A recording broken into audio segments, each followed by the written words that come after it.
ঘরে বসে বসে বোর হচ্ছিলাম, তাই ভাবলাম আজকে কি করা যাক। চলো আজকে আপনাদের দেখাবো গুজরাটের কিছু সুন্দর পরিবেশ। তো চলো আমি রেডি হয়ে গেছি। প্রথমে আপনাদের দেখিয়ে দিই, এটা আমাদের ঘর, যেখানে আমরা 6জন বন্ধু মিলে থাকি। 4-5 দিন ধরে দিনের অবস্থা ভালো ছিল না, তাই বলে আজকে সবাই নিজের জামা প্যান্ট খিঁচে নিয়েছে। এইটা হলো আমাদের লেবার কলোনির একটা বটের গাছ। এই বটের গাছে নাকি রাত্রি হলে ভূত দেখা দেয়। কই, আমি তো দেখিনি। সব প্রথমে আপনাদের দেখাবো এই গোলায়ের উপরের ভাগটা। তো চলো যাওয়া যাক। বাঁ সাইডে যে কুয়োটা আছে ওই কুয়োতে অনেকটাই জল আছে। সম্পূর্ণ এখান থেকে দেখানো যাবে না, তার জন্য যেতে হবে আমাকে ছাদের উপরে। তো গাইস, সম্পূর্ণ ভিডিওটা না দেখলে কিছুই বুঝতে পারবে না। তার আগে দেখাবো আমাদের কাজের জায়গাটা, যেখানে আমরা 30 জন শ্রমিক কাজ করি। মোর সাইডে এই কুয়োটা একটা আছে, যেখানে এখন জল ছাড়া হয়নি, বৃষ্টির জল জমে আছে। এখানে এগুলো শুকিয়ে গেছে, এগুলো যতটা আছে সব বৃষ্টির জল। তো ভিউয়ার্স, কেমন আছেন আপনারা? আশা করছি ভালোই আছেন। আমার নাম রাজ, আমি ওয়েস্ট বেঙ্গলের মালদা জেলা থেকে। এইটা হলো আমাদের কাজের জায়গা, যেখানে আমরা 30 জন শ্রমিক কাজ করি। এটা তৈরি হচ্ছে জলের চেম্বার। এখান থেকে জল ফিল্টার করে গ্রামে বা শহরে পাঠানো হবে। তো চলো গাইস, যে নদীতে আমরা চান করতে যাই সেই নদীটা আজকে দেখাবো। আর ওখানে অনেকগুলোটাই ব্যারিজ আছে, যেটা আপনাদের সবটাই দেখাবো।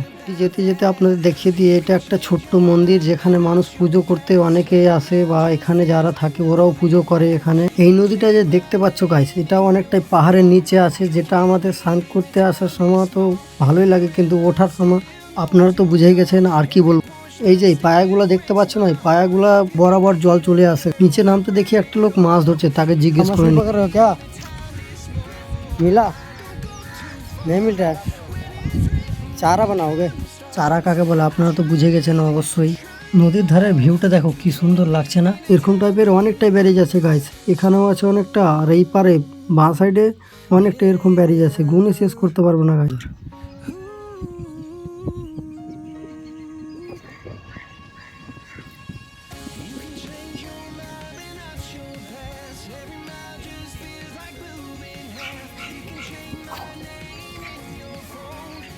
এই দিকটায় পাথর দিয়ে দেখতে পাচ্ছ, এই দিকটায় পাথর দিয়ে মানে বাঁধ বাঁধছে, যেন জল বাড়লে না কেটে পড়ে, তার জন্য।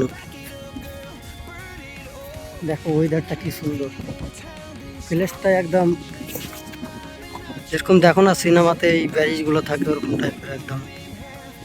এখান থেকে লাস্ট পর্যন্ত দেখানো, দেখতে পাচ্ছ?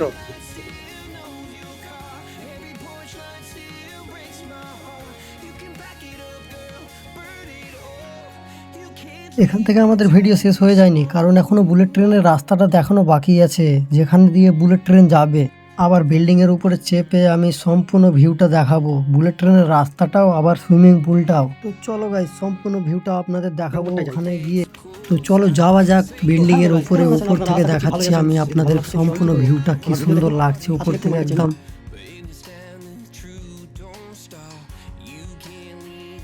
আমি চড়বো এর উপরে, এটার উপরে। এখান থেকে সম্পূর্ণ দেখানো যাবে না, তার জন্য যেতে হবে আমাকে 5 তলার টেরেসে। চলো গাইস। তো ভিউয়ার্স, দেখো আমি কতটা উপরে চেপেছি, টেরেসে সবচেয়ে হাই উপরে আছি। এখান থেকে সম্পূর্ণ ভিউ দেখা যাবে। তো আপনাদের দেখাচ্ছি, মোবাইল হয়তো অতটা বুঝতে পারা যাবে না, কিন্তু রিয়েলিস্টিক সুন্দর জায়গা, এখন দারুণ।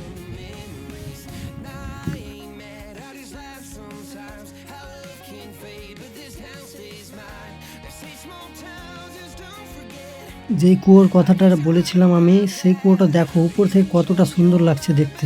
এই যে সামনে দেখতে পাচ্ছেন ব্যারিজটা, এটাই হলো বুলেট ট্রেনের রাস্তা, যেটা এখন কাজ চালু হয়ে গেছে। আজকের জন্য কাজ বন্ধ আছে, কারণ আজকে হয়ে গেছে, ডেইলি কাজ চলে বুলেট ট্রেনের রাস্তার জন্য। কতটা আমাদের কতটা পরিমাণে এগিয়ে আছে দেখো, আমাদের ভারতীয় বুলেট ট্রেন আসবে। ভিডিও যদি ভালো লেগে থাকে, লাইক শেয়ার সাবস্ক্রাইব করে পাশে থাকবেন এই ছোট ভাইটার। যদি আপনাদের ভিডিও ভালো লেগে থাকে তো লাইক শেয়ার সাবস্ক্রাইব করে পাশে থাকবেন। ততক্ষণের জন্য বাই বাই, রাধে রাধে।